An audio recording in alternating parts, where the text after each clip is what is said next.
Jangan lupa nobar, ngobar, Altu 85.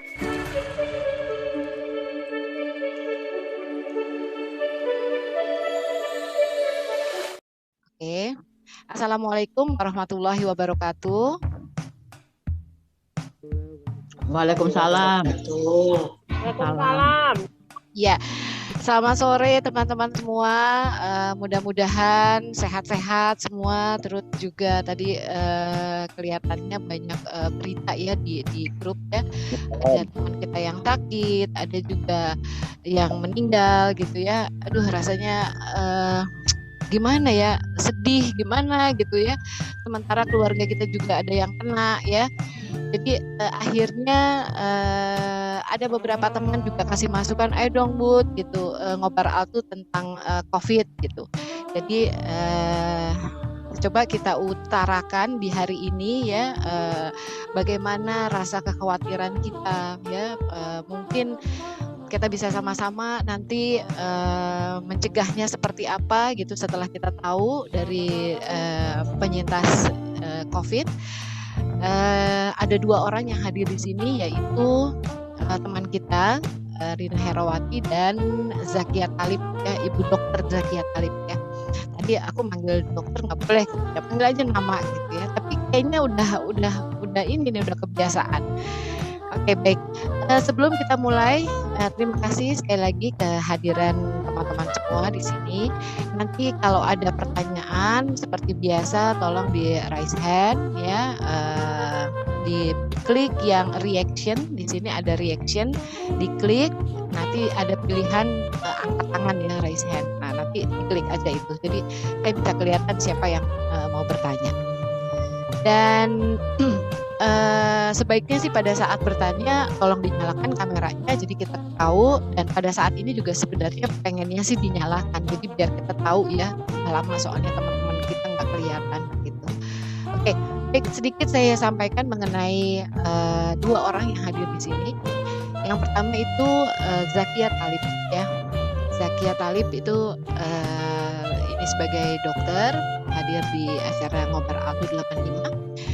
Zakia lulus SMA 7 tahun 85, dulu kelas 1 dan 2 IPA 4 dan kelas 3-nya 3 IPA 6 ya. Lulus SMA, kuliah di Fakultas Kedokteran Universitas Kristen Indonesia. Saat ini sudah berkeluarga dan punya 1 anak laki-laki. Profesi dari Zakia adalah dokter umum. Saat ini tinggal di Jalan Kaji Petojo Binatu, Jakarta Pusat. Dan selanjutnya adalah Rina Herawati. Ya, Rina Herawati ini kalau nggak salah P5 ya. P5 itu 2 IPA 5 ya. 3 IPA 5 gitu ya. Oke, Rina itu kelas 2 IPA 5 dan 3 IPA 5. Sudah memiliki putra 1. Putranya namanya Gilang, saya kenal dekat. Lulusan ITB. Baik, terima kasih. Kita langsung saja. Kasus aktif virus corona yang baru ada di Indonesia ya, saat ini mengalami peningkatan, begitu juga dengan tingkat kematian. Kita sebagai masyarakat kita waspada ya, termasuk juga kita harus mengenali gejala-gejala dari virus corona itu ya. Untuk lebih lengkapnya kami persilakan Dokter Zakia. Terima kasih Dokter, silakan. Ya, terima kasih Budi yang udah mengundang saya dan waktunya ya. Ini kita judulnya optimis pandemi usai. Oke, berarti kita kalau masalah COVID mungkin sebagian besar sudah tahu ya, COVID virus dan cara penularan sebagainya. Berarti sekarang tentang optimis pandemi usai. Memang kalau melihat keadaan sekarang kan semakin tinggi, tapi apapun itu kita tetap harus tegakkan sekarang istilahnya 6M, bukan 5M lagi. Nah, 6M itu adalah kita harus mencuci tangan, pakai masker, cuci tangan dan air mengalir ya. Kalau memang ada, kalau tidak ada kita harus bawa hand sanitizer dalam tas. Ya itulah ikhtiar kita, yaitu terus jaga jarak, kemudian menghindari kerumunan, terus juga mengurangi mobilitas lah ya, selama masih bisa di rumah, ya di rumah saja. Kemudian yang keenam ditambah dengan vaksin, itu juga sudah salah satu pencegahan. Tapi dengan divaksin, setelah divaksin pun kita harus tetap menjaga protokol kesehatan ya, prokes. Karena divaksin tidak menjamin bahwa kita tidak akan kena COVID. Tapi walaupun kena, kalau sudah diimun itu gejalanya ringan. Nah, yang penting untuk optimis kita tuh yang pertama jangan terlalu panik berlebihan ya, jangan cemas. Intinya tuh tidak perlu panik, kemudian berpikir positif aja, kita jalanin hidup seperti biasa ya, jaga kondisi tubuh, ya hidup tenang, jangan cemas memikirkan hal-hal seperti ini. Kemudian pakai masker jangan lupa, dan kalau keluar kalau pakai masker jangan memakai masker kain ya, sebaiknya pakai masker bedah. Karena sekarang kan keadaannya lebih sedang tinggi lah istilahnya ya. Tapi kita tetap optimis bahwa ini semua insya Allah pasti bisa berlalu nantinya. Makanya kita harus jaga imun, pakai masker, terus ya kita selalu berdoa,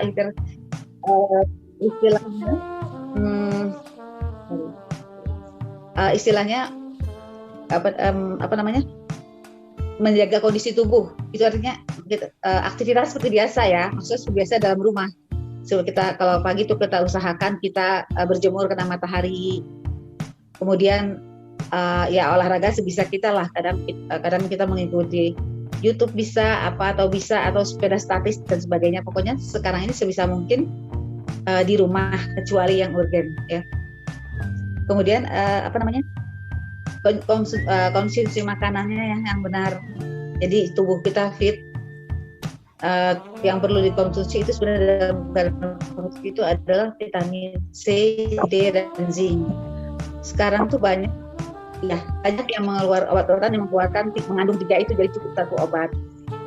Cuman sekarang yang saya perhatikan semua terlalu terfokus dengan antibody, jemur matahari, kemudian pakai masker dan sebagainya, sehingga sampai lupa kadang-kadang kalau kita tuh masih punya, kalau aku muslim masih punya Allah gitu ya.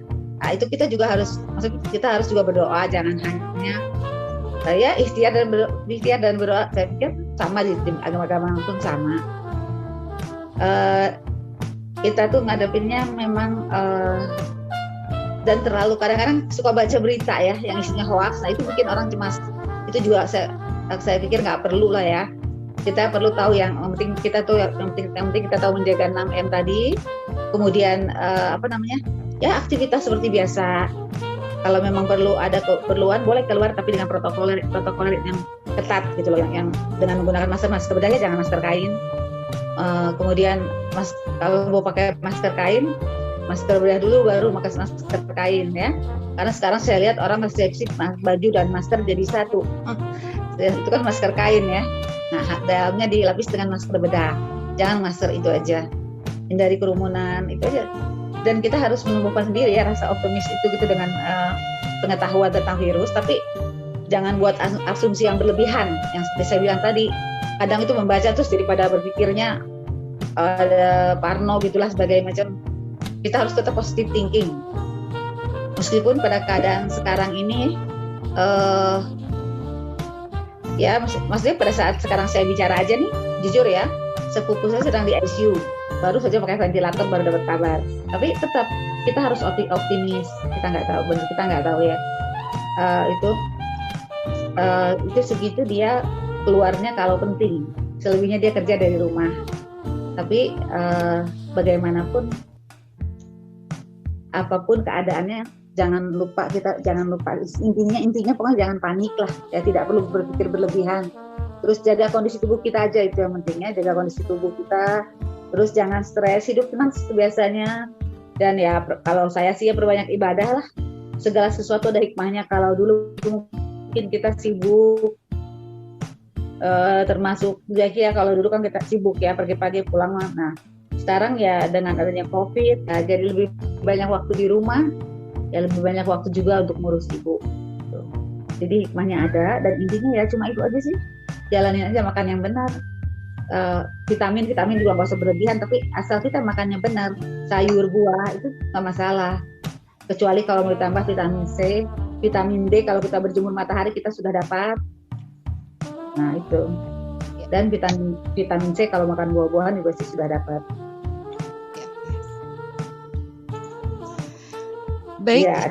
Bu Dokter masih ada tambahan sebelum kita ke Rina dan tanya jawab? Kalau untuk apa namanya? Kalau untuk itu akan bentuk kita. Maaf ya ini telepon nggak bunyi-bunyi. Jadi untuk mungkin nggak ada ya, cuma tunggu rasa optimisme kita gitu dengan pengetahuan yang seperti saya bilang. Jadi tidak ada yang dimaskan, relax aja.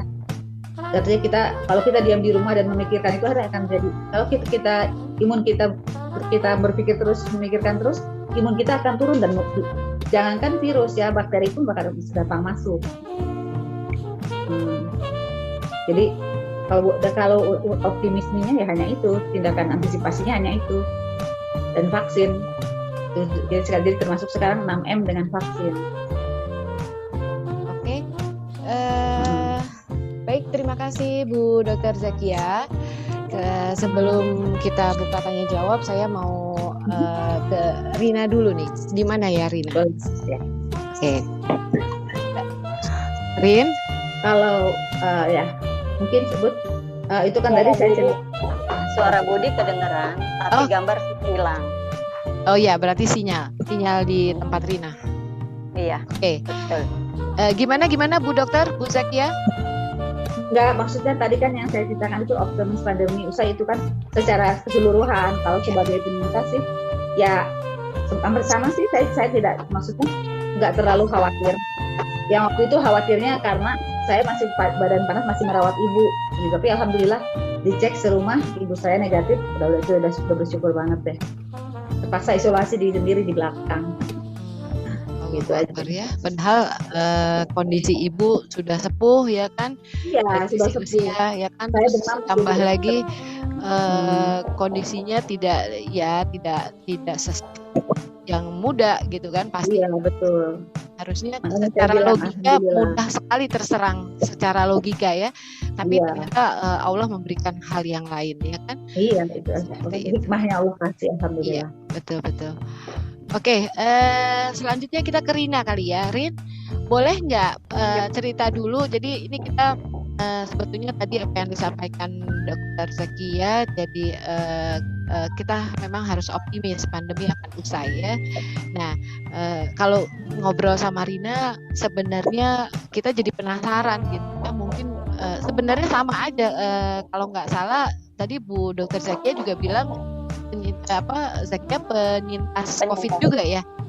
Iya kan?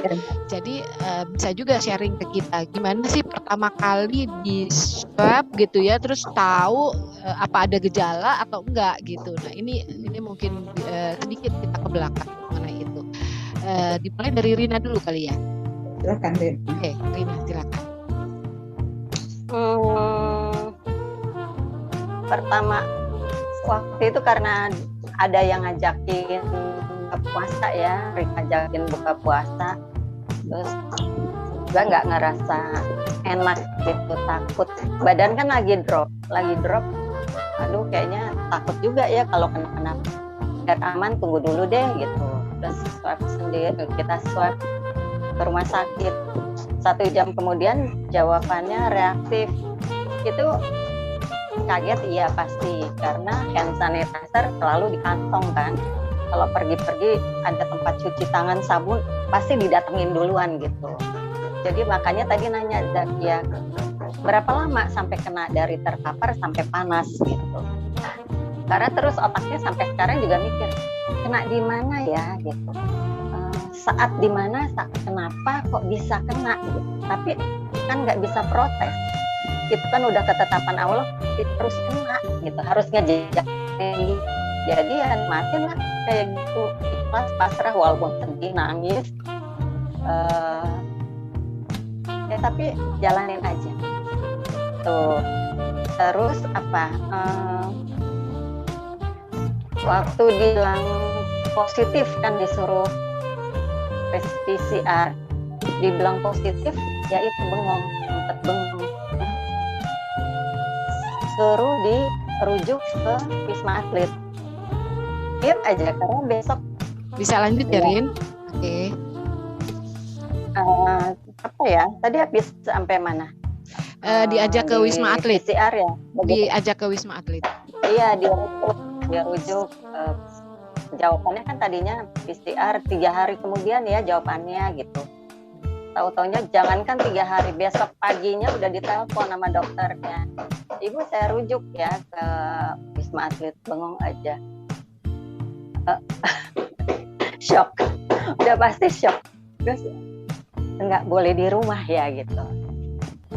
Nggak apa-apa, lebih bagus di sana biar keurus katanya. Karena kan yang semua teman juga nanya, emang nggak bisa isoma gitu. Jadi saya nanya, dokternya bilang nggak apa-apa, di sana kan lebih enak, lebih keurus, lebih ketahuan gitu. Terus ya udah jalanin aja. Besok aja Bu, nggak usah sekarang, datangnya besok aja. Siang-siang bawa pakaian untuk kurang lebih 10-2 minggu ya gitu. Hanya itu aja, karena saya nanya apa yang harus saya bawa untuk ke sana gitu. Apa bawa makanan, vitamin atau apa? Enggak, cukup baju untuk 10 hari. Kurang lebih gitu. 10-2 minggu. Udah, jadi tasnya kan penuh baju. Mikirnya kita ini sendiri kan, ternyata 2 hari di sana saya dipindahin ke ruang khusus dalam pantauan yang karena ternyata yang saya nggak punya gula darah di sana tuh baru ketahuan di atas 500 gitu. Apa yang dirasain? Saya nggak ngerasain apa-apa. Sakit, pusing, enggak sama sekali. Mereka malah khawatir karena nggak ada gejala, nggak ada riwayat. Kayak saya sebelumnya bukan diabetes, tapi di sana dipindahin, sebelumnya tuh udah di infus dan sebelum di infus di ya, oksigen karena 95 gitu, tapi nakesnya bilang kalau 94 itu baru dipakai. Cuman mereka was-was karena saya sempat pernah saya batuknya kering, sesek gitu. Dan saya batuknya batuk kering, nggak batuk, susah keluar di batuknya. Jadi penuh suntikan untuk ngencerin darah, suntikan untuk gula. Sampai waktu pindah ke ruangan khusus itu, saya kan ngeliatin infus ya. Nah, kesini nanya, Ibu terakhir kapan diinfus? Saya bengong aja. Biasanya saya belum pernah diinfus, saya cuma bilang gitu. Seingat saya belum pernah diinfus. Mungkin waktu ngelahirin ya, tapi hanya sebentar banget. Belum waktunya udah dicopot gitu. Umur shock saya karena masuk rumah sakit hanya ngelahirin sama yang itu gitu. Tapi ya berusaha tenang aja, diem. Terus diinfus kiri kanan. Yang tadinya masih bisa ikut jalan olahraga di bawah, nggak bisa. Saya sampai nanya, boleh nggak bisa Bu, di sini aja, anteng-anteng aja gitu. Waduh, keikat kan kiri kanan, saya nggak bisa kemana-mana. Kalau mau kamar mandi juga mesti copot-copotin semua kabel dulu kan, ngebut gitu. Karena kena diabetes pasti kebelet banget gitu, nggak bisa tahan yang santai-santai gitu, nggak bisa. Terus tiap 6 jam disuntik. Sampai jam 12 malam pun masih disuntik. Terus apalagi COVID-nya, saya minum itu Kis Al-Hindi ya, dikirim, nanya dokternya, nggak dikasih, nggak boleh, karena kita belum tahu ini bahaya apa enggak. Tapi tetaplah diem-diem dibawain, saya minum 10 hari kemudian suruh PCR ulang, langsung negatif. Saat sempat shock waktu hari saya masuk ruang khusus itu Jumat malam,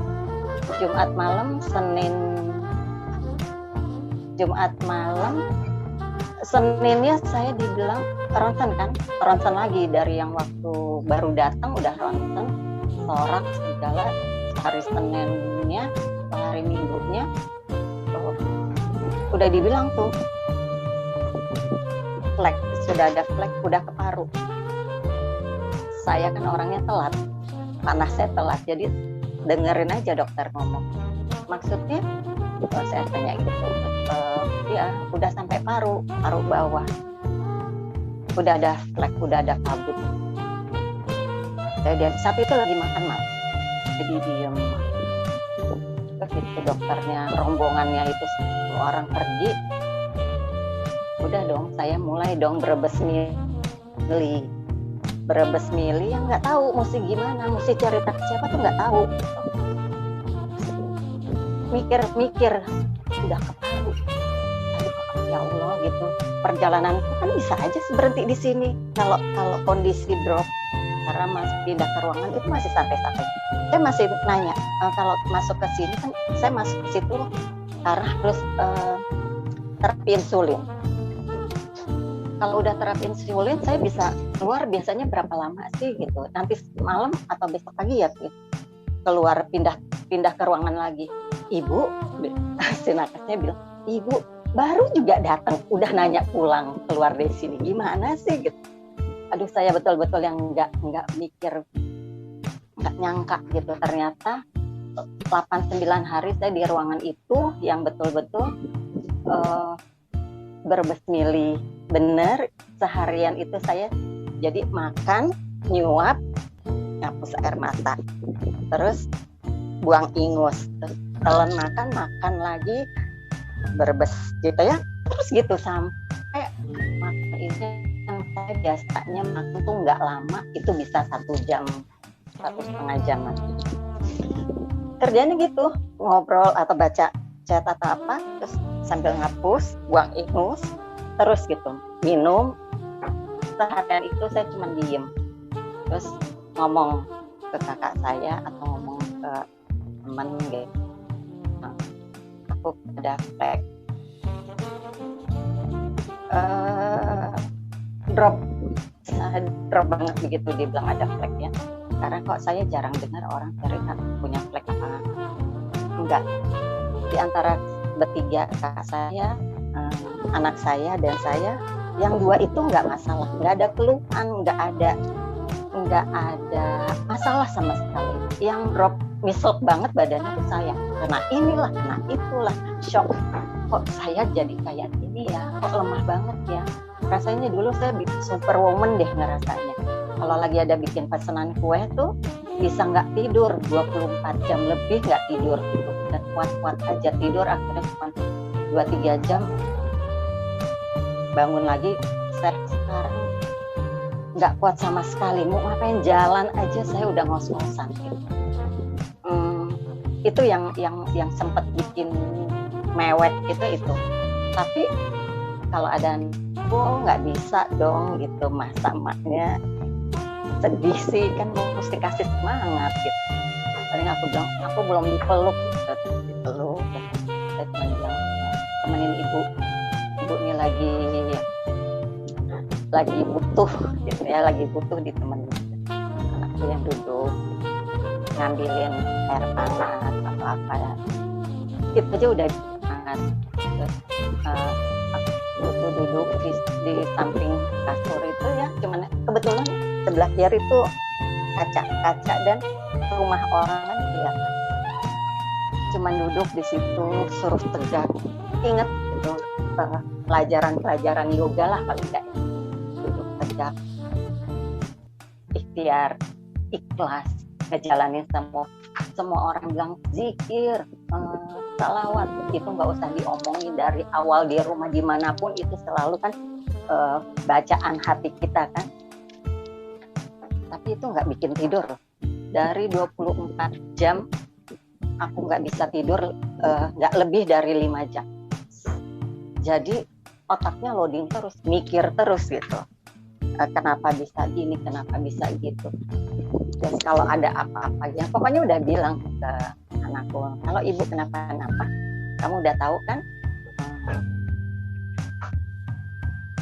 ATM aku segini-gini, terus ada ini di sini, dan saya alhamdulillah suka punya utang dan tidak suka ngutang tuh nggak suka, nggak banyak yang diurus, palingnya aku kan tolong ini nanti tolong bagian ibu, aku kan nggak bisa pesan-pesan kalau udah meninggal ya, aku bilang ya, bu anakku cuma tawa kalau ibu cengeng, dia bilang gitu ya, bukannya ibu sedih atau apa, justru kalau dianya suka yang kayak gitu, ibu cengeng.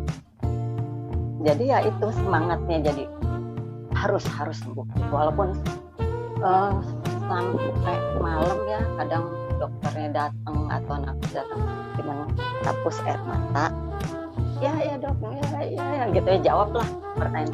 Tapi kalau udah sendiri berbesmili lagi gitu sampai seharian lah itu ya, malam matanya bengap sengap gitu ya, udah susah melek gitu. Cuman besoknya udah nggak boleh lagi oleh ke belakang, nggak boleh lagi sedih, imunnya drop terus dong. Kalau kita mikirnya gitu aja, kalau bukan kita sendiri yang ningkatin semangatin, itu benar-benar kalau nurutin sedih mewah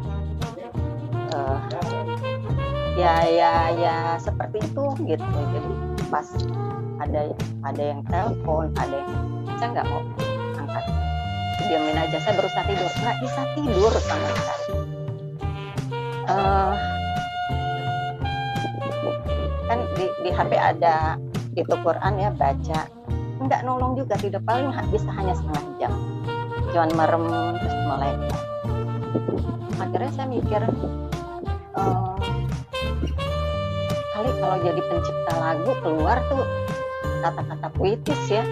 Sayangnya saya nggak yang itu sih, saya cuma bengong aja ngeliatin burung-burung terbang dengan air mata netes gitu ya. Terus ya ampun, udah ada flag gitu, gimana caranya ya, gimana ilangin, kenapa yang lain kayaknya nggak apa-apa gitu, kenapa saya mesti kayak gini. Ketetapan Allah yang kita harus lewatin, kita nggak bisa protes.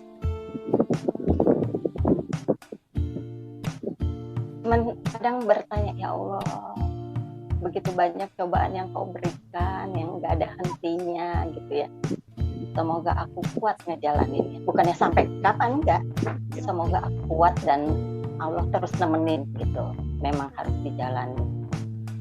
Itu aja. Satu saat memang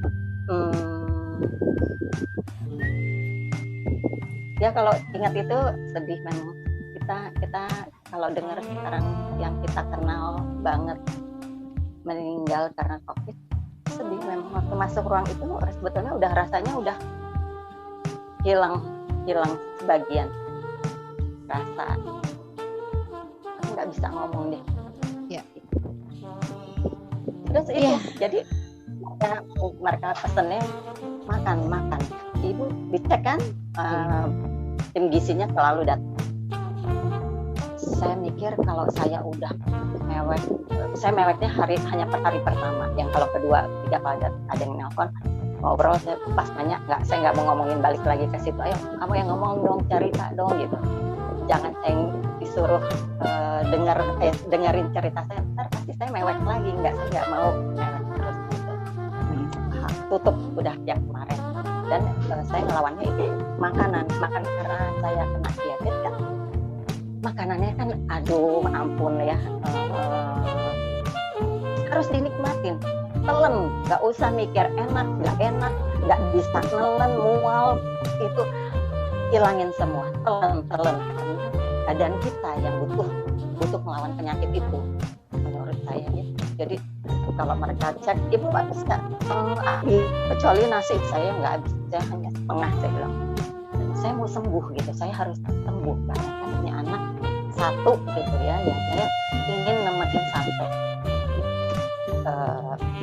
usia kita ada, jangan nyerah di sini, menurut saya gitu. Optimis, benar, itu optimis yang harus kita jalanin, jangan nurutin sedih kita gitu, tutup aja semua yang belakang itu, tutup, kita lihat depan. Allah sayang kok sama kita, Allah akan bantu gitu, ngadepin cobaan-cobaannya Allah itu kan coba pasti itu. Terus satu pokoknya pesan saya, kalau lagi badan drop jangan keluar rumah. Sepenting apapun kalau kita punya urusan yang bisa ditunda-tunda, karena begitu badan lagi drop, ngerasa lelah, capek, keluar rumah itu pasti kena. Saya kemarin awalnya begitu, dari yang badan ngerasa capek keluar, letih gitu ya, keluar saya maksain ngurus sesuatu yang emang harus diurus, keluar akhirnya kena di situ. Karena padahal cuci tangan udah ini, masker udah dalam, ngehindarin orang gitu, tapi kan nggak tahu kena di mana. Terus kalau lagi kena, banyak makan kacang-kacangan ya, biji-bijian. Menu saya di sana tuh paling dua menu selalu ada yang hubungannya sama kacang-kacang, biji-bijian gitu, tiap hari. Jadi itu yang kalau mau bisa ngemilin kacang-kacang rebus atau kedelai atau apa dimasak, pokoknya itu tahu, tempe, kacang panjang, semua yang kacang-kacang itu. Masih ada Rina yang mau disampaikan? Atau kita dengar pertanyaan dari teman-teman? Rina boleh? Oke, baik, kita dengar ya. Dokter Zakia mau menanggapi tadi pernyataan Rina atau bagaimana? Mau tanya, tadi Rina ke rumah sakit, ke Wisma Atlet hari keberapa? Pertama panas atau? Panasnya Rina, seminggu sebelumnya. Oh, sebelumnya. Oh, tapi panasnya cuma 2 hari. Nah, gitu, demam. Anak saya tanggal 21 sama 23 gitu. Terus 23, 24 tuh anakku panas. Gitu. Panas, demam. juga, wah ini bukan biasa. Kemudian tidak bisa mencium. Bisa, Rina masih bisa kehilangan penciuman nggak? Penciuman enggak. Penciuman sama rasa justru tetap bisa. Jadi syukurnya kehilangan penciuman, kehilangan rasa. Terus tadinya isolasi sendiri di rumah, terus begitu kita nggak bisa mencium, nggak bisa merasa, teman-teman bilang udah Jak sini ke Wisma Atlet, takut ke paru. Akhirnya jadi PCR-nya telat, panasnya udah nggak panas, cuman nggak bisa nyium dan nggak bisa hilang rasa. PCR. Nah setelah keluar PCR mau ke Wisma Atlet, bukan seperti Rina syaratnya kalau Jakia tidak dianjurkan bawa baju, dia bilang bawa tisu basah, tisu kering, tisu toilet, sama makanan, itu aja udah. Ternyata besoknya mau ke Wisma Atlet udah siap, subhanallah sholat asar habis itu bisa nyium. Langsung bilang ke dokter, aku bisa nyium, nggak jadi. Akhirnya udah menyarankan, semua menyarankan yang dokter kesehatan nyiapkan ini. Kulkas tuh sampai kayak supermarket, sampai berat badan tuh naik, kita tuh yang tahu. Apa jadi masukin, kita nggak tahu deh. Tapi benar, alhamdulillah. Jadi di rumah aja sampai setelah tuh. Jadi PCR pertamanya telat karena pikiran sendiri aja ngurut, tapi setelah nggak bisa nyium dan hilang rasa, teman-teman ribut cepat jangan sampai ke paru. Itu tanggal 5 Januari. Positif sudah 2, karena udah nggak demam. Nah terus akhirnya tanggal 20 itu apa PCR ulang sudah negatif. Ya itu banyak makan buah terus udah segala macam deh itu. Buah yang itulah semua menganjurkan teman-teman, maksudnya ya dari dokter HT suruh makan ini. Itu benar. Jadi yang dimakan sebagian besar adalah buah. Terus diare itu apa yang kita makan? Pikir enak ya makan ini deh, korma. Ternyata korma pun nggak ada rasanya, nggak bisa kita makan gitu.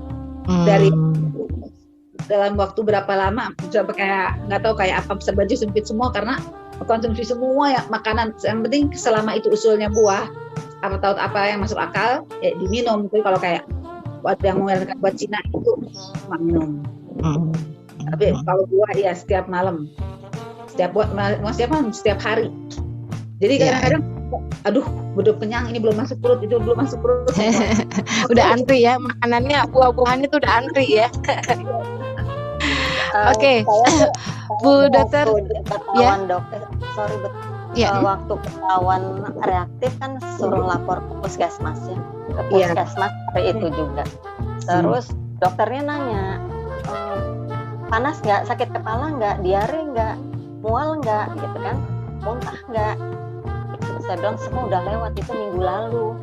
Yang ada sekarang tinggal sakit kepala, saya bilang gitu. Terus itu Sabtu ya, Seninnya saya disuruh PCR, datang lagi ke puskesmas PCR. Langsung besoknya kan ketahuan gitu. Itu padahal udah selewat seminggu ya PCR, langsung positif. Berat ya kok gitu ya, langsung 3 hari kemudian jawabannya mereka bilang 3 hari nanti dikabarin. Belum 3 hari, besok paginya saya udah ditelepon. Iya, Itu pagi berat kalau banget. pagi PCR, paginya nanti udah keluar. Dijanjikan sehari, jadi nah itu pun saya suruh Gojek yang ngambil. Soalnya kan untuk ke Wisma Atlet yang penting PCR kan. Bisa. Karena udah nggak bisa. Nah, tapi begitu subhanallah sholat asar bisa nyium, langsung bilang di grup teman-teman yang dokter, aku bisa nyium, nggak jadi, senang semuanya udah. Cuma antisipasinya aku tetap pasang paru. Alhamdulillah bersih, nggak sampai. Ya bersyukurlah. Saya minta cium nggak masalah. Terus cium nggak masalah. Terus rasa juga nggak masalah, tetap ada rasa itu. Terus saya doa itu justru hilang rasa, hilang menciuman. Bersyukur juga tuh. Bersyukur juga dibawa ke sana. Jadi diare baru pas udah di rumah, minggu ketiga itu diare 5 hari. Jadi di sana kan ditanya, diare enggak Bu? Enggak masalah. Setiap ditanya, Ibu keluhannya apa? Enggak ada keluhan gitu. Baik-baik saja. Walaupun nggak bisa tidur gitu, tapi saya nggak bilang nggak. Dan memang tetap di follow up dari puskesmas kan itu kan harus ya. Tapi mereka cuma follow up lewat WA. Jadi dokter puskesnya nelfon dulu, dok izin boleh nggak kami follow up via WA? Ya boleh, silakan aja. Jadi tiap hari mereka tanya gimana keadaannya hari ini, gitu aja. Alhamdulillah sih. Jadi dipantau ya, alhamdulillah. Ya. Tapi Rina setelah sembuh ada keluhan nggak? Karena biasanya yang kena paru kan suka ada keluhan sudah sembuh. Ada keluhan nggak? Jadi mudah sesak atau apa? Kalau di sini waktu di rumah sakit malah kayak nggak orang sakit kan, aman-aman aja, semua lancar baik-baik. Tapi begitu pulang ke rumah berasa 2-3 hari di rumah mulai diare 2 hari. Kalau diare sakit perut kan melilit gitu, ini enggak, hanya pengen ke belakang. Oh itu udah kayak air, buka keran besar gitu ya, air semua isinya. 2 hari hilang gitu. Terus minggu keempat begitu lagi minggu keempat malah 5 hari nggak ngerti, minum obat diare nggak mempan, minum apa lagi ya, pokoknya nggak mempan. Akhirnya minum norit langsung berhenti. Jadi betul-betul yang dampak ya, sisa-sisa COVID ya dampaknya. Iya. Terus jadi itu pada saat proses recovery ya malah ya. Pada saat proses recovery-nya malah baru keluar. Iya. Sakit kepala juga masih kadang-kadang sakit kepala. Aku sebetulnya ya. Jadi nggak ngegampangin, walaupun sakit udah tidur aja bisa. Kamu kalau sudah kena paru itu biasanya ada efeknya. Iya. Oke, baik Rina. Rina, terima kasih ya. Kita sekarang dengar ada ini ada yang rakan Rita Dwi. Ya, silakan Rita. Dinyalakan dulu mic-nya. Ini Dokter Zakia. Iya, Zakia. Ya kalau kena COVID itu pengaruh ke gula darah ya. Seperti Rina tiba-tiba bisa tinggi. betul. Sementara saya diabetes malah ngedrop. Itu pengaruhnya mana ya? Pengaruhnya dari hormonal, faktor hormonal di pankreasnya memang dia pengaruh. Ada ya saudara saya kayak Rina juga, dia nggak ada gula, rajin check up lah. Tapi begitu kena COVID gula dia tiba-tiba naik 300 berapa ratus, tapi itu jadi dari faktor hormonal, memang itu kan insulin yang terganggu. Nah,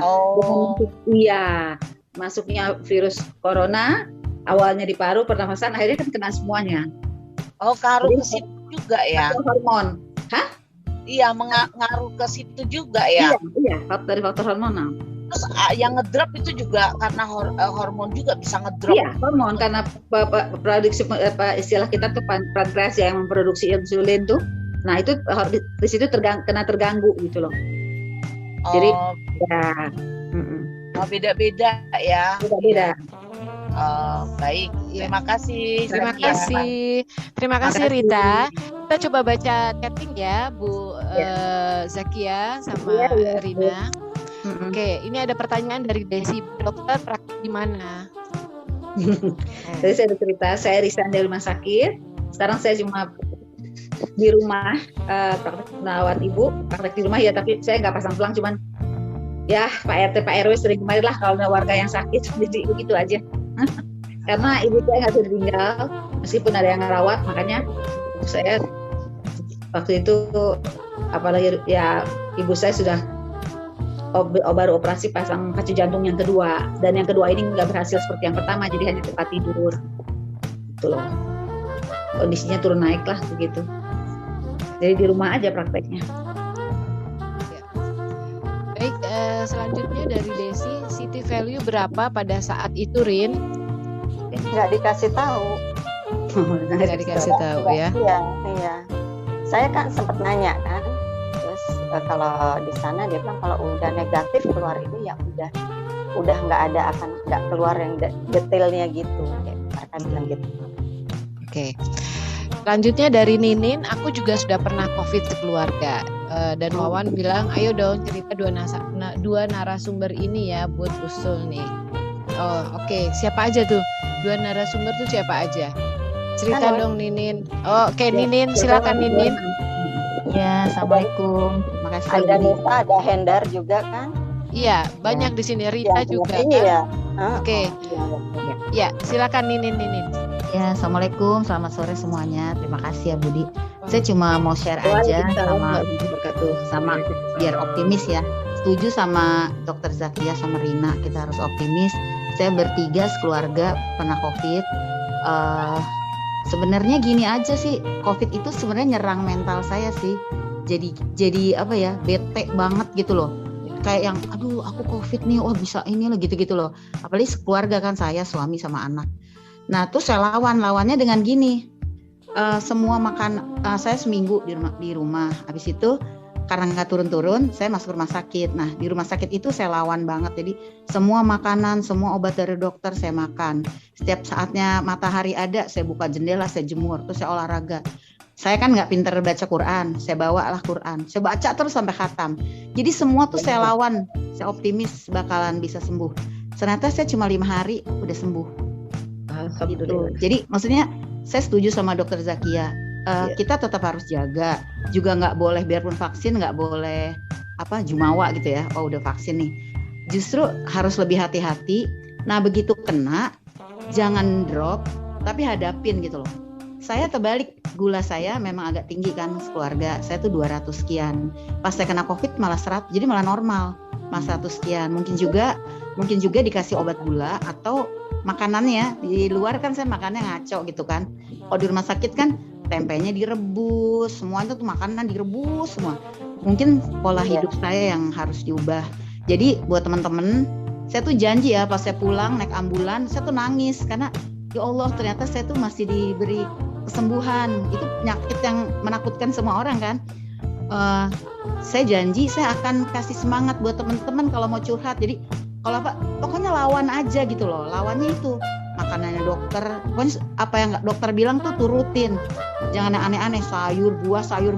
Sekarang saya makannya sayur buah gitu. Kayak gitu. Pokoknya makanan yang sehat. Nah terus ada satu lagi, mungkin kalau kita perempuan tuh lebih gampang ya. Saya tuh kalau curhat, imun saya agak naik. Jadi kalau susternya datang, saya bilang, aduh suster, saya kok begini banget sih, saya pengen keluar gitu. Nah, jadi saya duluan sembuh daripada suami saya sama anak saya gitu. Mungkin itu ngaruh juga. Terus kayak fit call sama keluarga gitu. Ini aku lagi di rumah sakit nih, malah saya taruh tisu di hidung gitu, saya bikin lucu-lucu. Dan itu saya masih rapat juga, rapat bikin majalah gitu-gitu tuh masih tuh kayak gitu. Dan saya nggak kasih tahu. Waktu teman saya bilang, kok tuh ada oksigen sih? Nggak, lagi pengen gaya aja saya bilang. Udah gitu aja, pokoknya optimis harus sembuh. Iya. Makasih. Terima kasih Ninin. Oke. Kita dengar sekarang Rika ya. Rika.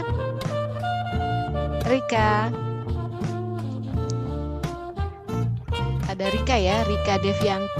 ada Rika, ada Sari, semua banyak tuh yang udah Iya kena nih, dengan kita berbagi. bisa dengar teman-teman yang bisa sharing. Rika silakan. Atau Sari Aminoto.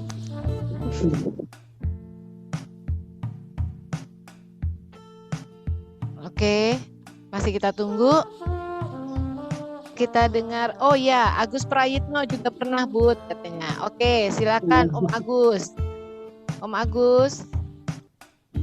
Ada Om Agus Prayitno.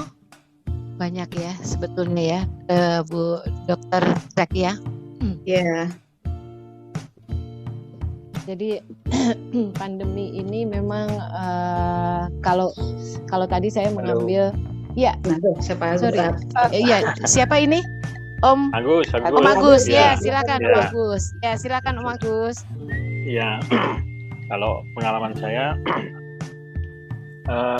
justru penciuman dan rasa nggak berubah. Kita nggak ada berubah. Tapi Aman ya. saya ada komorbid karena ada asam urat, terus darah tinggi, kemudian trigliseridnya ada ya, kekentalan darah. Nah itu terus kemudian kalau yang flek itu D-dimer kita D-dimer saya 1500, itu normalnya kan 500. Yang tadi bilang Barina itu paru-paru flek, paru-paru itu sebenarnya D-dimer. Nah D-dimer memang selain saya minum obat, saya juga ini menghirup uap dari baskom, kemudian kasih minyak kayu putih, hirup. Nah itu barangkali pengalaman saya. Ya cuman yang agak lama lah dari orang normal yang kena COVID. Saya kan ada sesak napas, tapi saya lawan. Saya kebetulan juga saya siapin oksigen di rumah, siapin oksigen. Nah, terus kemudian kalau pas sesak saya pakai oksigen, tapi nggak terus-terusan. Tapi sudah agak nyaman, saya lepas lagi. Nah itu memang cukup menyiksa. Terus kemudian saya tidak bisa tidur normal itu kurang lebih 2 minggu. Itu yang tersiksa sekali ya. Udah bingung lah, kiri kanan udah terus bangun itu ya, itu tersiksa di situ aja sih. Saya agak spesial karena 2 minggu pertama saya tes, setelah tes pertama COVID positif, terus kemudian 2 minggu berikutnya saya tes masih positif, 2 minggu berikut lagi tes masih positif lagi, 2 minggu berikut lagi tes masih positif. Jadi 3 kali tes positif itu yang bikin benar-benar tersiksa. Sebenarnya tahu gitu saya nggak usah tes aja udah. Tapi saya pikir kalau saya memang badan sudah semakin enak, cuman kalau pertimbangan saya, kalau saya menularkan pada teman-teman saya kan lebih menyiksa, kasihan. Jadi saya benar-benar saya sembuh itu normal baru 2 bulan. 2 bulan tuh tes yang keempat itu baru saya tes lagi baru negatif. Itu pun juga sedikit kenceng sama labnya itu kan gitu. Ini kalau sekali lagi saya masih positif, saya mau tinggal di lab ini aja lah. Gitu. Jadi saya udah hopeless juga sih. Itu sebenarnya tes itu yang bikin stres sebenarnya, menurut saya sih. Cuman karena memang persyaratannya seperti itu harus negatif. Nah setelah negatif aja saya kurang lebih 2 minggu itu saya nggak ke kantor dulu, saya nggak aktivitas dengan luar dulu. Nah setelah negatif 2 minggu berikutnya baru saya aktif di kantor. Ya barangkali itulah pengalaman. Terima kasih. Terima kasih Om Agus. Dokter Zakia bisa HP-nya dikembalikan? Ya udah. Ya, sip. Posisinya seperti itu ya. Oke, tadi ada chat Wahid ya. Om Wahid katanya pernah juga. Coba silakan Om Wahid. Oh ini ada Sari juga ya, sudah ini ya. Oke, Om Wahid dulu deh. Silakan Om Wahid. Assalamualaikum, selamat sore. Waalaikumsalam. Sore. Bisa agak nyetir ini, saya mohon maaf ya. Oh iya. Oke. Gak apa-apa. Tadi ada minit. Jadi memang pengalaman COVID itu sangat menarik.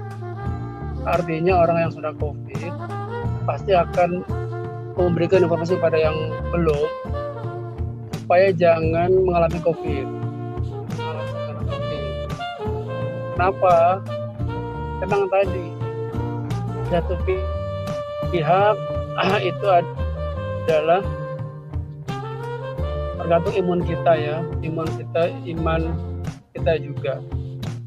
Tapi kalau memang kita pernah atau sedang dalam keadaan seorang yang kena COVID, tidak lain selain tadi makan makanan yang banyak, atau kata dokter sebagai betul buah-buahan paling banyak kalau bisa dikonsumsi, vitamin D, vitamin C itu, sinar matahari, vitamin D itu, bagi yang tidak sempat berjemur bisa vitamin D. Ya memang harus enjoy. Saya itu kena satu keluarga sama bertiga dengan ini sama. Saya kebetulan tugas di Kemsos, ada dikasih wisma untuk isolasi mandiri di Cawang. Tapi di sana tidak ada dokter. Selama 1 minggu stres juga saya. Karena teman saya sebelah saya juga ada kan orang kantor, tempat sesak dibawa ke Wisma Atlet. Saya sempat pengen juga ke sana gitu kan. Begitu saya pergi ke sana karena sana ada dokternya juga, ada dijaga obat-obatnya dikasih. Ketika saya mau ke sana, sudah daftar, sudah akan berangkat dengan ambulan. Tapi ternyata anak saya kena COVID 2 orang di rumah di Bekasi. Nah, anak saya kebetulan juga mau diisolasi di Hotel Ibis Bekasi. Artinya akhirnya saya tidak jadi ke atlet, saya gabung dengan anak saya di Hotel Ibis di Bekasi. Dengan anak saya satu kamar itu bertiga. Alhamdulillah dapat waktu sekitar 7-10 hari di sana. Begitu pulang di swab sudah agak sedikit tinggi CT-nya walaupun masih belum 40, masih di bawah 30 gitu ya. Berat 37, katanya tidak apa-apa, boleh pulang karena tidak menular gitu kan. Nah ketika pulang, anak-anak saya kecil itu yang masih SMP, SD kelas 6 lah. Biasa kan kita kalau sholat ke masjid gitu sama-sama dekat rumah. Anak saya sempat pengalaman yang saya kaget juga. Ayah malu kata mau ke masjid, kenapa malu? Nanti teman-teman nggak mau nemenin gitu kan. Ternyata begitu temannya ada yang menyapa karena sudah negatif, dia gembira lagi. Awalnya itu psikologis, setelah orang kena COVID kadang-kadang juga suka tetangga menjauh. Walaupun sudah saya tahu ketika sudah negatif, kalau insya Allah tidak akan menular, gitu kan. Tapi tadi anak-anak saya itu saya kaget juga, merasa tidak enak pada tidak tahu main nanti di kecilkan. Tapi begitu temannya menyapa, dia kembali senang. Dan disinilah faktor yang kira-kira bisa menyembuhkan itu selain obat tadi, faktor dukungan teman-teman, faktor doa juga tidak kalah penting. Kita ketika di grup banyak teman-teman bahwa semoga cepat sembuh, itu menambah imun kita naik. Ini jelas sekali itu menambah imun kita naik karena semangat. Jadi kita merasa merasa memang banyak yang perhatikan dan yang mendoakan. Jadi kalau teman-teman ada yang COVID, kita doakanlah, kita beri semangat. Itu salah satu di luar obat yang biasa. Kadang kan kalau COVID tidak ada obatnya, yang persis untuk obat itu ya, yang ada hanya menambah vitamin, daya tahan tubuh, olahraga, seperti itu. Dan harus enjoy, harus senang lah hati kita. Jangan sampai ada hati kita memiliki sesuatu yang paling berat. Dan kalau boleh saya saran, kalau tidak begitu berat jangan ke rumah sakit lah, isolasi mandiri saja. Karena kalau di rumah sakit, teman tetangga saya di rumah sakit makin lama, karena makin banyak pikiran. Artinya sebelah-sebelahnya ada yang sudah meninggal, ada yang makin parah, jadi pikiran nambah. Kalau tidak terlalu terpapar, memang sebaiknya isolasi mandiri saja. Dengan keluarga dijauhkan, kalau rumah tingkat bisa di atas. Matahari itu penting, betul sekali matahari kita jam 10 jam 11 kita buka baju gitu ya, sangat membantu. Barangkali begitu teman-teman sekalian, semangat semua, salam sehat semua. Assalamualaikum warahmatullahi wabarakatuh. Waalaikumsalam warahmatullahi wabarakatuh. Oke, baik, terima kasih Om Wahid. Selanjutnya tadi yang tertunda ya, Tante siapa? Sari sama Rika yang sudah bisa menyalakan kamera. Oke. Halo Tante Sari Aminoto. Assalamualaikum. Oke, waalaikumsalam. Silakan. Kabar baik ya, alhamdulillah. Iya, Bud. April awal sekeluarga tuh betul-betul sekeluarga sampai ART kena semua. Saya, suami, anak, mantu, ART 2. Jadi waktu itu kita putuskan untuk dibagi-bagi. Jadi anak saya udah nikah sama mantu di rumahnya.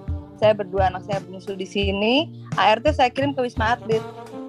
Dengan bantuan instansi suami, itu memang kan perasaan yang ini banget ya. Jadi dijemputnya nggak pakai ambulans, pakai mobil dinas, dibawa ke Wisma Atlet.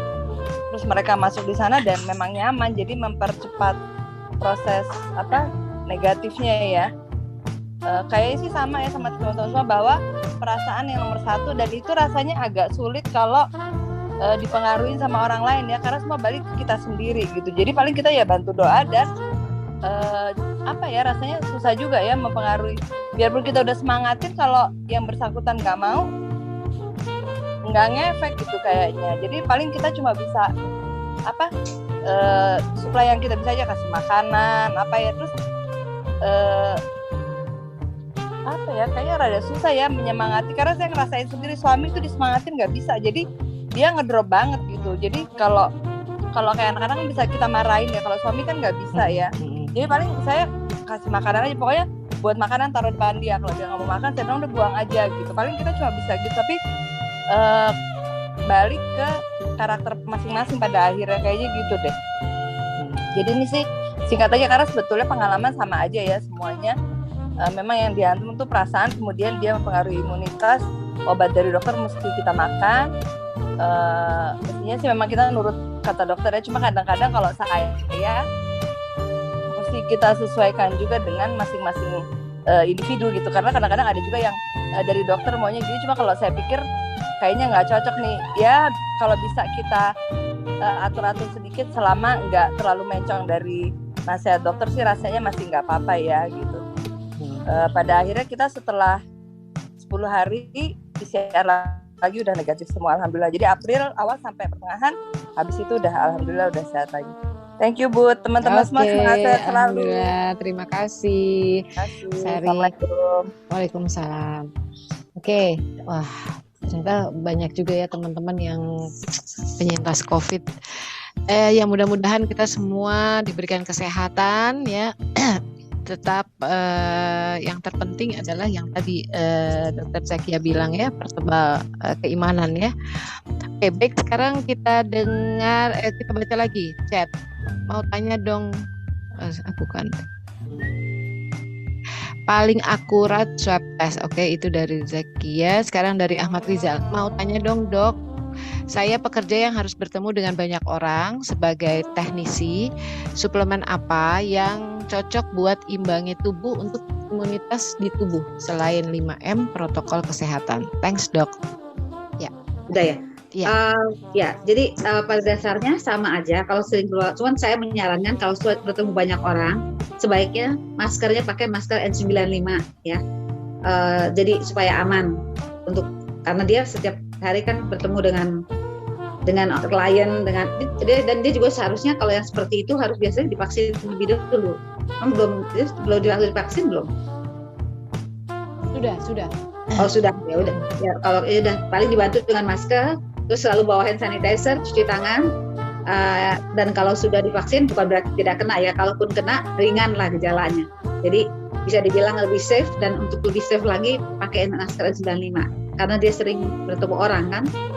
Dan jangan lupa juga daya tahan tubuh, pola makan harus dijaga. Itu aja. Oke.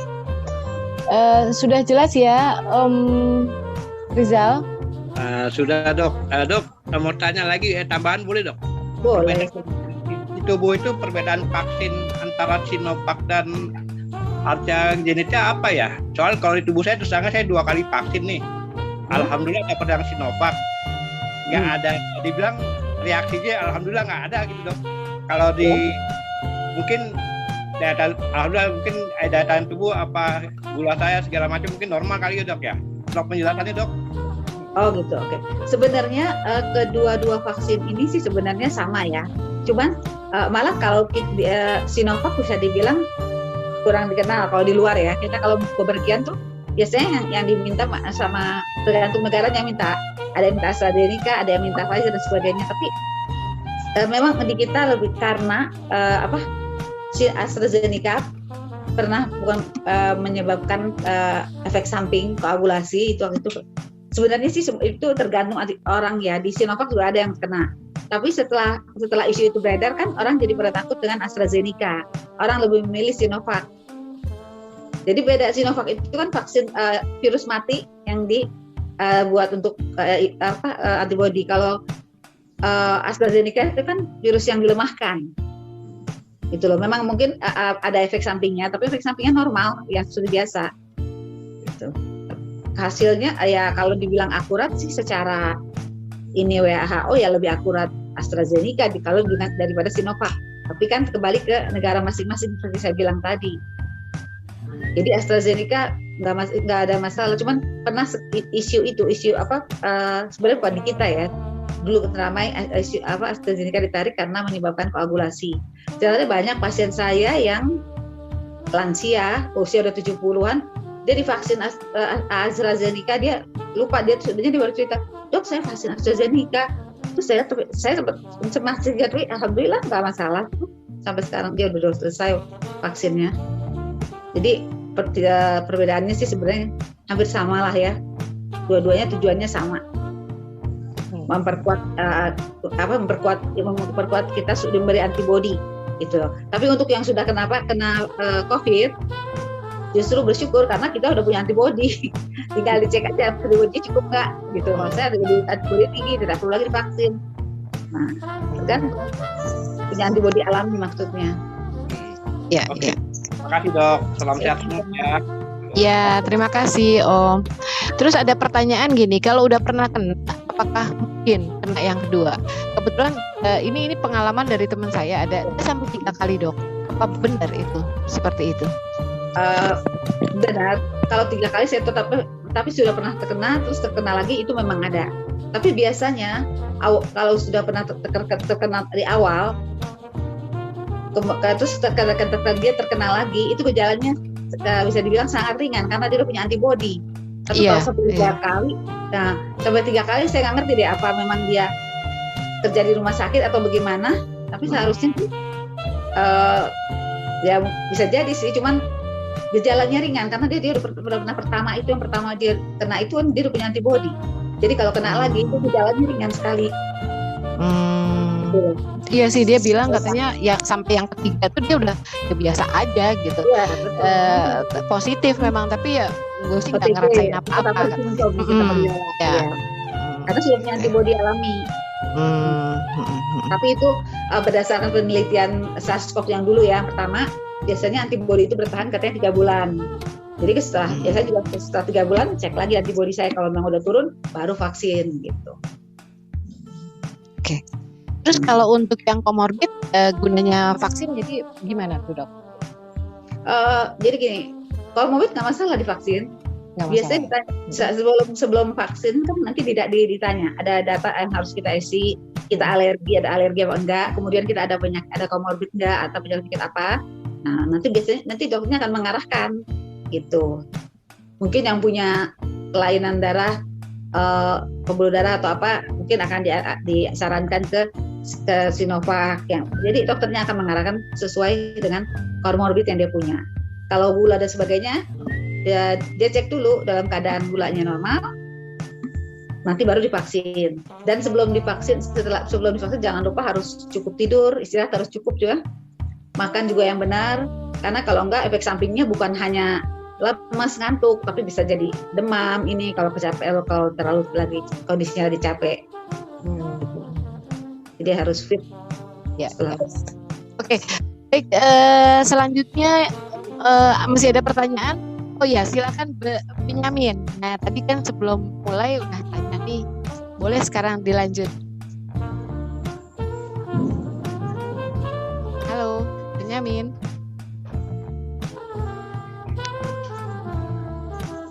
Ya, sorry. Ya, silakan. Dan dia udah banyak masukan, baru udah mau nanya udah kejawab semua. Udah kejawab semua. Gitu. Saya Tapi tadi belum ada yang tahu tuh. Terus belum terekam juga. Jadi bisa diulang kembali pertanyaannya. Oh, oke. Sebaiknya ke kantor atau tidak dalam situasi kayak gini? Itu aja. Karena alhamdulillah yang di rumah sampai sekarang belum sama sekali tidak terkena COVID. Itu. Ya. Itu aja. Ya, silakan Bu Dokter Zakia. Ya, Pak Agus. Seperti saya bilang tadi, sebisa mungkin kalau memang kita bisa dari rumah, ya kerja dari rumah, kerjanya dari rumah. Tapi kalau memang diharuskan kita bertemu dengan banyak klien, ya kita seperti saya bilang tadi, jaga imun, kemudian jangan lupa protokol kesehatannya, dan lebih baik divaksin gitu loh, sudah divaksin. Jadi lebih aman kalaupun kena dia tidak akan terlalu parah. Ya, tetapi sebisa mungkin untuk saat ini, bahkan saya mendapat himbauan dari ID kemarin, saya sudah sebarkan ke semua grup ya. Itu kita dimohon diminta tolong untuk tidak keluar rumah kan weekend ya. Nah, untuk mengurangi. Nah, jadi ya seperti saya bilang, kalau memang Pak Agus tidak bisa keluar dari rumah, ya apa boleh buat. Pak Benyamin keluar dengan protokoler yang kuat, yang benar. Ya. Gitu. Zakia, itu namanya Benyamin bukan Agus. Oh sorry, Benyamin, maaf. Sorry Benyamin. Ya itu. Jadi ya kalau memang harus kerja dari rumah, protokolnya jangan lupa protokolernya. Dan vaksin jangan lupa. Jadi ya. Oke. Sama mau nanya, AstraZeneca sama Sinovac bagusan mana ya? Jujur ya, ini sebenarnya pertanyaan yang sulit karena kita tidak boleh ini ya dari Dinkes. Jadi masing-masing vaksin mempunyai kelebihan dan kekurangan masing-masing. Kalau Sinovac itu kan dari virus mati yang dibuat antibodi. Kalau AstraZeneca virus yang dilemahkan. Nah, mungkin efek samping AstraZeneca mungkin lebih berat daripada Sinovac, tapi tidak semua. Paling cuma ya demam, lemes itu biasa aja. Ya, tapi jadi kalau ditanya bagus mana, saya rasa masing-masing sesuai dengan ininya lah. Kita nggak bisa menyebut, kita tidak boleh menyebut merek dari hal seperti ini ya. Karena karena sudah ada 3 vaksin. Ya. Oh, itu virus dimatikan sama virus yang dilemahkan itu beda. Beda ya? Ya beda. Kalau dimatikan kan berarti udah antibodinya emang melawan atau enggak ya? Justru bukan antibodi kita, bukan antibodi si virus. Antibodi kita, ya. Nah itu dia, makanya kalau AstraZeneca kan virus yang dilemahkan. Jadi masuk ke tubuh kita, dia antibodi tubuh kita yang melawan, itu yang dibilang efek sampingnya. Jadi sering ada efek sampingnya, itu sering misalnya dia jadi lemes, terus ya dibilang efek samping lebih kuat daripada Sinovac. Tapi kenyataannya di lapangan banyak AstraZeneca aman-aman aja, nggak ada keluhan seperti yang teori gitu ya. Iya. Selama ininya bagus ya, kita cek dulu. Selama dia kalaupun ada komorbid, pada saat divaksin harus dalam keadaan normal. Misalnya darah tinggi, gula, nah harus dalam keadaan fit. Ya, kebetulan ini saya ada teman ya dok, waktu beberapa minggu yang lalu cerita, jadi anaknya bertugas di Bali, dia habis divaksin, setelah habis divaksin langsung masuk ke ICU gitu katanya, dan harus cuci darah gitu, sampai sekarang sudah ke 15 kalinya dia cuci darah, usia masih 29 tahun. Setelah divaksin langsung masuk ICU. Dia bilang nggak ada sehari, dia bilang. Rasanya tidak mungkin ya kalau vaksin, siapa yang menyebabkan. Kalau dia cuci darah berarti kan ginjalnya tidak berfungsi. Iya, katanya memang tahu-tahu ya, tadinya enggak, dia sehat aja gitu. Berarti dia memang mungkin ya dia punya penyakit bawaan yang dia nggak tahu kali ya. Ya itu saya mau bilang, karena tidak mungkin kalau vaksin terus tiba-tiba saat itu juga fungsi ginjalnya tidak berfungsi. Orang tidak berfungsi ginjal aja kan cuci darah berarti tidak berfungsi kan? Itu ada prosesnya. Ya kan ada rusak, ada ginjalnya sulit buang air kecil dulu bertahap. Nggak mungkin akan seperti itu, pasti ada nggak langsung begitu maksudnya. Jadi mungkin sebelumnya dia punya tapi mungkin nggak dirasa atau bagaimana. Kalau udah cuci darah kan sudah nggak berfungsi sama sekali. Katanya keracunan jadinya gitu di dalam tubuh. Ya mungkin secara medis sih nggak mungkin mendadak seperti itu. Ya, mungkin dia punya penyakit ya berarti ya. Sepertinya punya penyakit ya. Mungkin dia tidak tahu ya. Oke, ini pertanyaan dari Indah. Kalau sudah vaksin, berapa lama antibodi tersebut bertahan dalam tubuh kita? Apakah perlu dilakukan vaksinasi lagi setelah periode tertentu? Jadi vaksin kan 2 kali ya.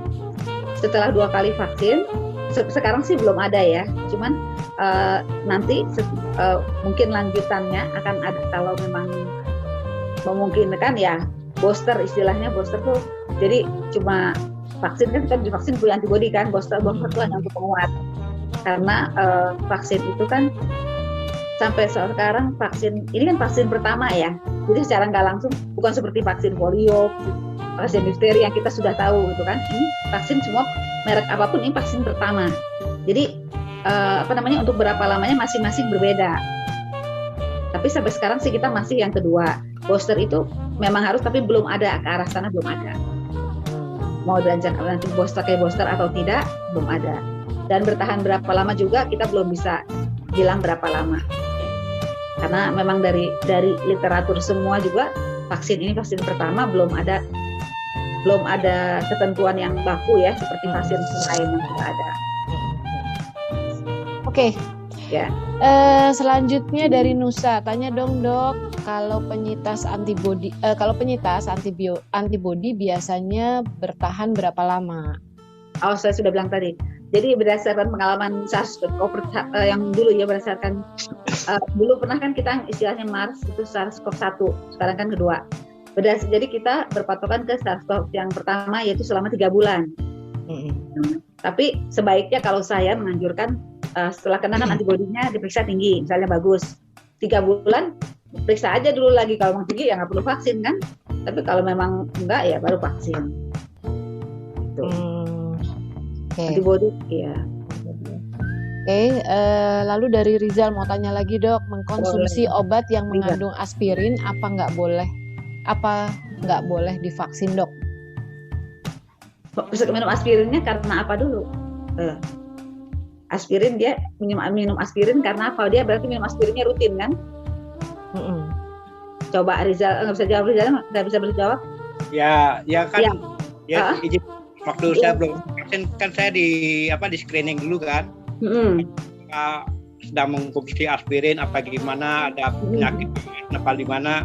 Saya sih aman-aman aja. Cuman maksud saya kalau seandainya ada orang sedang mengkonsumsi aspirin dalam arti kata dalam waktu berapa hari gitu, itu apa boleh divaksin dok?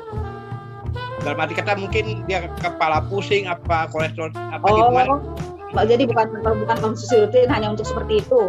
Kalau hanya untuk sakit kepala atau itu sih ya nggak apa-apa. Tapi kalau konsumsi rutin aspirin karena penyakit tertentu, yang itu yang kita harus dilihat. Begitu. Iya. Gitu. Jadi aspirin itu pengaruh juga ya dok ya sama vaksin ya? Kalau tergantung di minum aspirin ini seperti saya bilang karena apa? Kalau cuma pusing dan tidak pusing biasa minum aspirin hilang ya sudah gitu loh. Nah sekarang tapi jangan salah, aspirin itu aspirin apa kan? Aspilet juga dibilangnya aspirin. Nah dia minum itu karena apa gitu loh. Biasanya orang pusing kan jarang minum aspirin, minumnya pak seperti ya yang lain lah, kita nggak boleh nyebut merek ya. Masih banyak obat sakit kepala. Begitu ya. Iya. Ya dok, terima kasih dok. Ya sama-sama. Ya silakan. Mas sore nih, Dokter Zakia. Ya, sore. Selama 1,5 tahun ini kan kita nih akrab dengan masker. Dengan apa? Ya, masker. Nah, ya. Yang ingin gue tahu tuh kayak si Rizal tadi kan, Bu Dokter menyarankan pakai CN95 kalau nggak salah ya. Ya. Oh, maksudnya harus ini itu masker. Bedanya.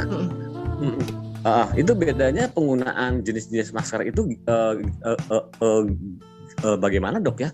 Kan gue juga tiap hari juga ketemu orang nih. Apakah gue harus menggunakan CN95 sedangkan gue selama ini kan hanya pakai masker dan itu juga satu masker. Ya, masker bedah ya, jangan masker kain. Jadi gini, sebenarnya. Oke. Thank you, Dok. Iya, oke.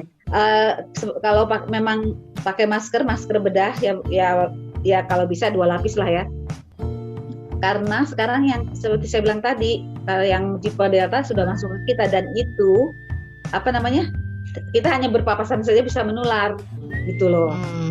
Nah, jadi jangan kalau ataupun masker masker kain, pakai masker medis dulu. Ya, kalau bedanya ya N95 jelas lebih protektif, proteksinya lebih tinggi sampai 90%, ya 90%. Kalau masker bedah ya kurang lah, tapi ketemu banyak orang yang seperti apa dulu, ya kan? Kalau di ruang terbuka itu masih lebih aman lah ya kita pakai masker bedah biasa. Karena di tempat-tempat terbuka matahari itu virusnya nggak bisa hidup. Dia hidupnya di tempat dia bertahan lama tuh kayak di ruang AC, kantor-kantor yang ber-AC. Nah, itu dia bertahan lama. Oke, jadi penggunaan masker juga melihat lingkungannya ya. Betul. Kalau bila mana lingkungannya tertutup di ruangan ber-AC selama lebih daripada sekian jam, itu sebaiknya menggunakan masker yang lebih protektif ya. Betul. Jangan kalau di luar ruangan setengah jam aja udah. Iya, betul. Oh gitu. Gitu. Kalau di luar ruangan praktis masker-masker yang sudah masker bedah, tapi yang bedah ya jangan pernah masker kain ya, karena tidak ada efektivitasnya. Oke, thank you, Dok. Ya, terima kasih Wawan. Selanjutnya ini ada raise hand dari Dodi, silakan. Iya, Dodi, ya silakan. Assalamualaikum warahmatullahi wabarakatuh. Waalaikumsalam. Terima kasih juga nih. Saya merhatiin dari jam 4 nih banyak banget nih hal-hal yang baru dan ada kesamaan dan juga mungkin pengalaman saya selama ini ya dengan adanya COVID ini. Ini mungkin ada beberapa pertanyaan juga. Oh ya, sebelumnya untuk Rina, mudah-mudahan sehat selalu ya Rina. Lama banget nggak ketemu. Jadi yang pertama ini Zakia, Bu Dokter bilangnya Bu Dokter aja.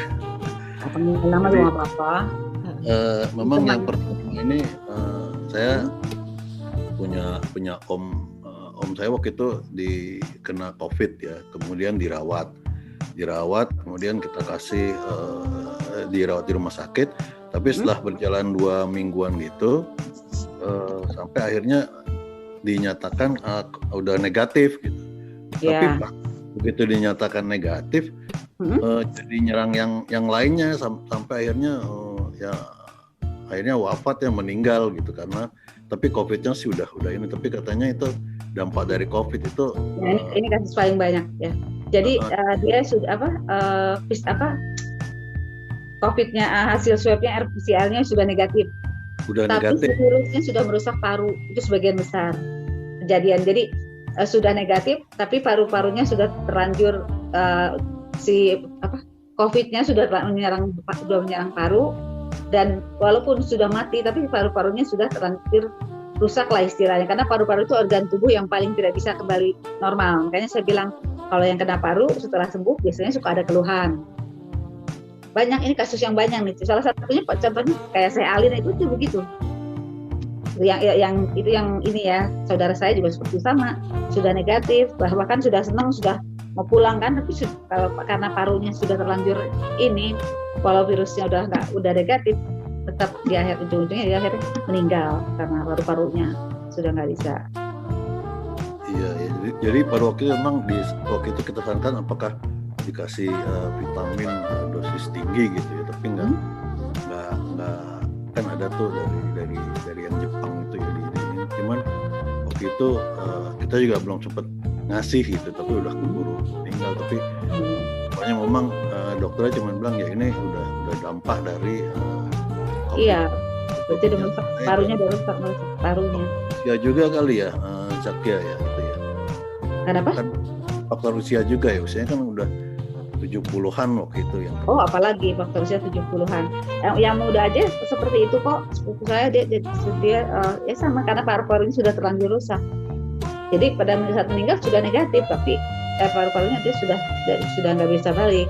Apalagi usia 70, ada komorbid enggak? Nggak ada kayaknya sih, nggak ada. Iya.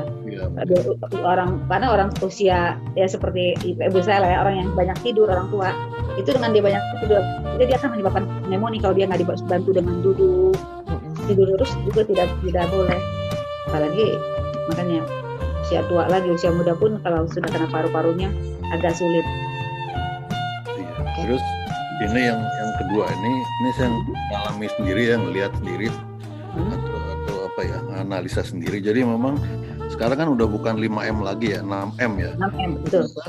Lagi 5M aja ini saya terutama di lingkungan ini. Di lingkungan saya kan ada beberapa mohon maaf ada beberapa masjid gitu ya. Nah, di sebelah kanan saya ini itu dia tetap protokol kesehatan tuh, jaga jarak tuh.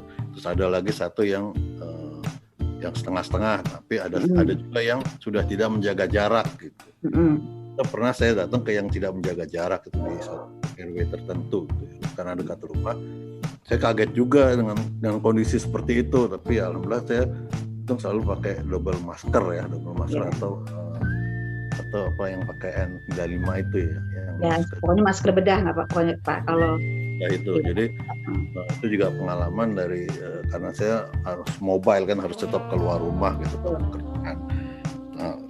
Tapi yang tidak semua masjid seharusnya semua masjid menyesuaikan, tapi memang ada beberapa masjid yang tidak mengikuti itu, dan juga warga kita banyak yang saya tuh rasa masih ada yang mengira COVID itu, ada yang nggak percaya sama COVID gitu loh.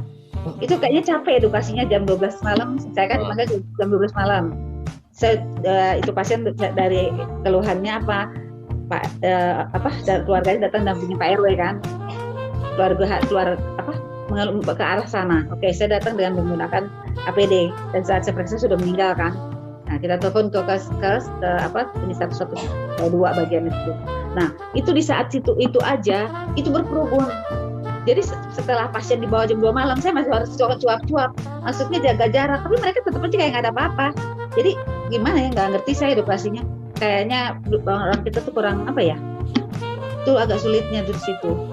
Nah itu, ya jadi sama seperti itu. Saya akhirnya itu kan minggu lalu tuh, 2 minggu lalu tuh saya inget banget tuh ikut sholat di situ, nggak sengaja karena coba masjid ini deh nyoba. Ngatunya itu ya saya kaget, tapi sekarang ini dari kemarin nih saya udah ngedengerin ada 4 nama nih, 5 nama nih, innalillahi nih dari kawasan. Jadi bener-bener nih saya bilang bukan. Ya, kalau masjidnya nggak pakai jarak sama aja kerumunan kan.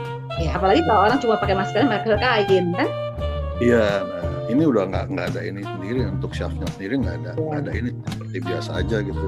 Tapi ya dampaknya saya lihat sekarang artinya di hadapan sendiri gitu. Hari ini 2 minggu setelah itu ada 4 atau 5 orang meninggal. Terus yang lainnya dengan ada varian baru nih, ini bagaimana ya, apakah 2 masker cukup? Saya jadi apalagi tadi statement dari Zakia, kalau sama tidak penting banget jangan keluar rumah gitu. Betul. Karena yang varian baru Delta itu kita berpapasan aja kita bisa kena. Jadi artinya napas dia aja tanpa dia harus batuk atau apa itu sudah mengeluarkan bakteri. Jadi kita berpapasan langsung bisa kena. Walaupun di kita virus Delta itu yang di kita ada yang memang lebih banyak di luar kota, tapi di kita pun ada. Ya. Oh, tapi itu dari dokter, itu dari Pertamina, itu juga ada, itu juga kasus. ya dibilang India ya, padahal yang diakui pada data itulah 16-17. Nah sekarang, tapi selain tipe itu Pak, selama kita masih bisa di rumah, saya rasa lebih baik di rumah.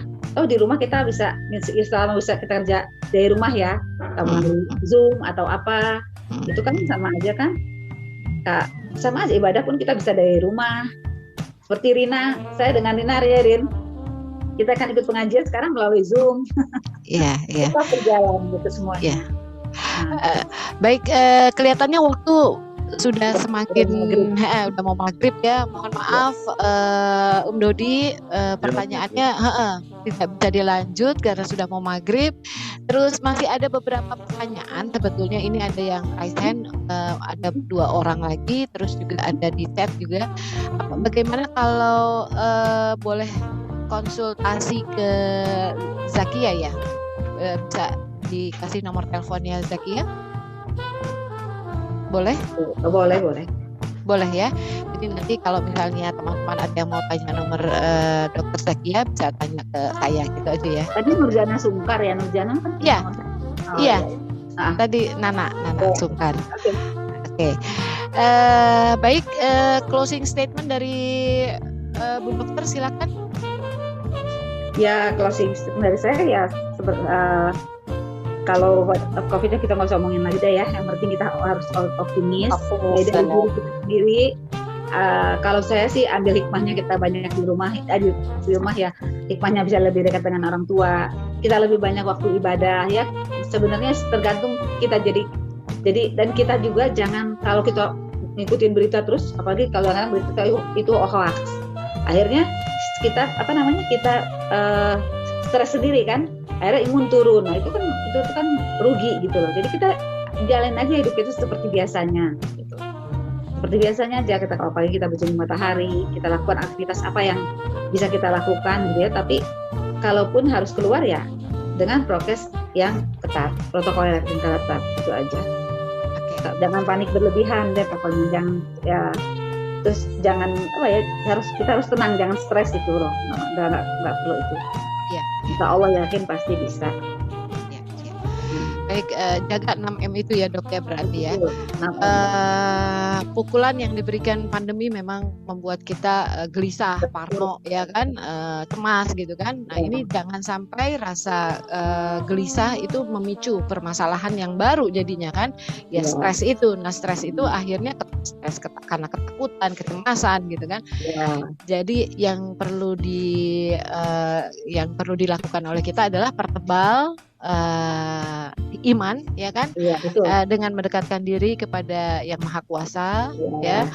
Lalu jangan panik ya, jangan panik, fokus sama pencegahannya nih. Gimana nih, tadi kan dokter bilang pencegahannya ya itu tadi 6M, cuci tangan ya. Nah itu pencegahannya cuma 6M tadi yang saya sebut ya kan. Nah jadi kita harus fokus dengan pencegahan itu, terus pelihara, kelola stres kita gitu kan. Kita kelola bagaimana kita mengatur stres itu, olahraga, terus hidup sehat, tadi apalagi makan sehat ya kan, tidur cukup, jaga jarak dan bersih, itu kali ya Dok ya. Ya betul ya. Karena dari awal terjadinya COVID kan kita selalu Zoom, saya selalu kan ikut Zoom setiap sampai bosan lah ya Zoom COVID gitu kan. Pertama awalnya itu sampai kasus perceraian itu meningkat sampai hampir 70% pertama COVID. Rupanya suami istri yang biasa sibuk, ya kan, tiba-tiba dalam rumah ini kesalahan sedikit. Tapi alhamdulillah dengan berminyak waktu kita, maksudnya itu seperti dibilang kembali semuanya, jangan kita berserahlah sama Allah ya. Semua juga pasti ada hikmahnya dan insya Allah pasti saatnya lewat itulah. Bakal cerita untuk anak cucu kita nantinya. Semoga kita semua sehat-sehat ya. Yang sedang sakit semoga diberikan kesembuhan, semangat ya. Amin. Ya Allah. Baik, terima kasih Dokter Zakia Talib. Terima kasih juga ya sudah menjelaskan kita semua. Ini ada masukan di chatting banyak nih ya, minta episode COVID diulang lah tambah lagi katanya. Wah ini nanti ya kita siapkan dulu ya. Baik, terima kasih juga untuk Rina di saat yang lagi repot masih juga menyempatkan diri juga lagi pindahan. Terima kasih juga buat teman-teman semua. Kita tutup Ngobar Altu 85 hari ini. Kita optimis pandemi akan usai.